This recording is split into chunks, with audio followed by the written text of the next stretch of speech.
এক বনে বাস করত হাতি, ঘোড়া আর বানর। তারা তিনজন ছিল অনেক ভালো বন্ধু। আরে, এভাবে আর কতদিন চলবে? রোজ একই বন, একই নদী, জীবনটা একঘেয়েমি হয়ে গেছে। আমি শুনেছি নদীর ওপারে নাকি বিশাল একটা পাহাড় আছে। পাহাড়? সত্যি? আমি তো কোনোদিন মেঘকে কাছ থেকে দেখিনি। যদি পাহাড়ের উপর থেকে মেঘকে স্পর্শ করতে পারতাম, কি দারুণটাই না লাগতো। আমার তো আর তর্স হইছে না। তাহলে চল আমরা যাই।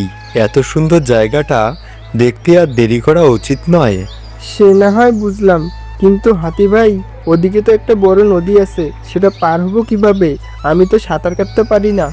নদী পার হওয়া নিয়ে কোনো চিন্তা করতে হবে না বানর ভাই। পথে কোনো নদী আসলে তোমরা সবাই আমার পিঠে উঠে বসবে। আমি তোমাদের নদীটা পার করিয়ে দেব। আমাদের সবারই কিছু না কিছু একটা ক্ষমতা আছে, সবাইকে সেটা কাজে লাগাতে হবে। একদম, আমি তো পথ দেখাবো। গাছের ওপর থেকে আমি সব দেখতে পাবো, কোথায় বিপদ, কোথায় ভালো পথ। আমি উঁচু থেকে সব বলে দেব। আমি তোমাদের গাইড হব। তাহলে সবাই কি বলো? কাল তাহলে আমাদের অ্যাডভেঞ্চার শুরু হচ্ছে।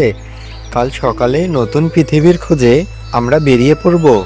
নতুন জায়গায় নতুন জিনিস, কি মজা হবে! আমি তো আর তর্স হইতে পারছি না। এর পরদিন সকালে তারা তিন বন্ধু মিলে বন ভ্রমণের উদ্দেশ্যে রওনা দিল। ও ব্যাং ভাই, তোমাকে দেখে মনে হচ্ছে তুমি অনেক চিন্তিত। তুমি কি কোনো সমস্যায় আছো? তোমরা কারা? আমাদের বনে তো তোমাদের আগে দেখিনি। তোমরা কি এই বনের অতিথি? হ্যাঁ, আমরা অন্য বন থেকে এসেছি।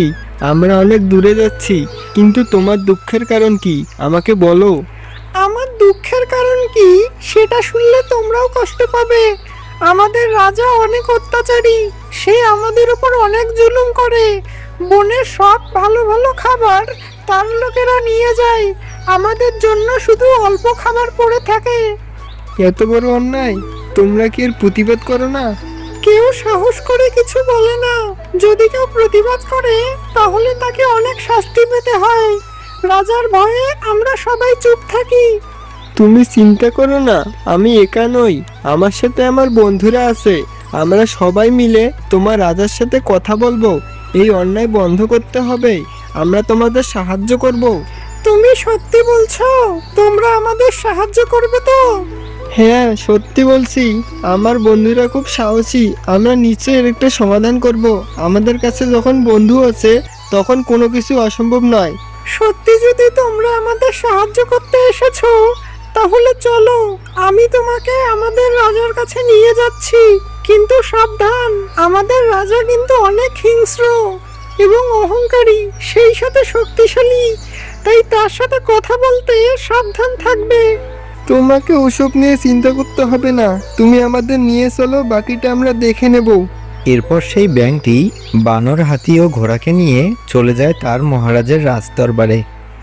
তোমরা কারা? আমার প্রাসাদে অনুমতি ছাড়া প্রবেশ করার সাহস হলো কিভাবে তোমাদের? মহারাজ, আমরা অন্য বন থেকে এসেছি। আমরা আপনার সম্পর্কে অনেক কিছু শুনেছি।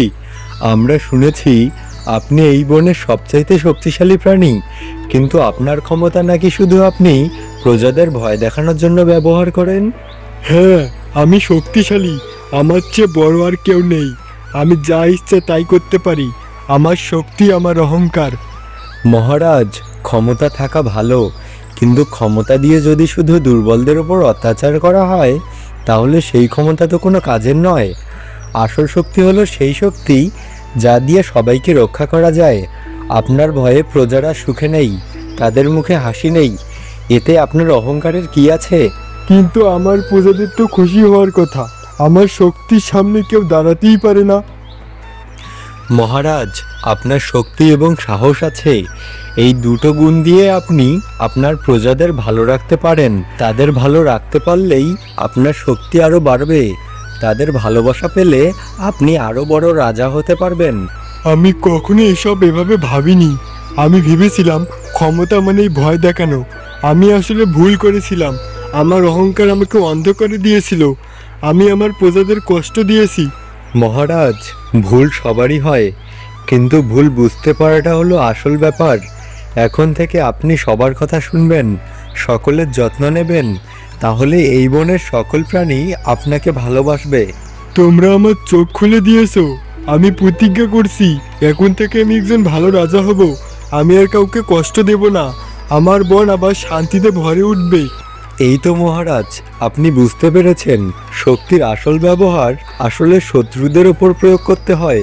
নিজেদের মধ্যে এমন শক্তির বড়াই করলে শুধু দূরত্বই বাড়ে। এখন থেকে আমি আর প্রজাদের ওপর জুলুম করব না, তাদের স্বাধীনভাবে থাকতে দেব। তারা যেন জঙ্গলে স্বাধীনভাবে থাকতে পারে তার ব্যবস্থাও করে দেব আমি।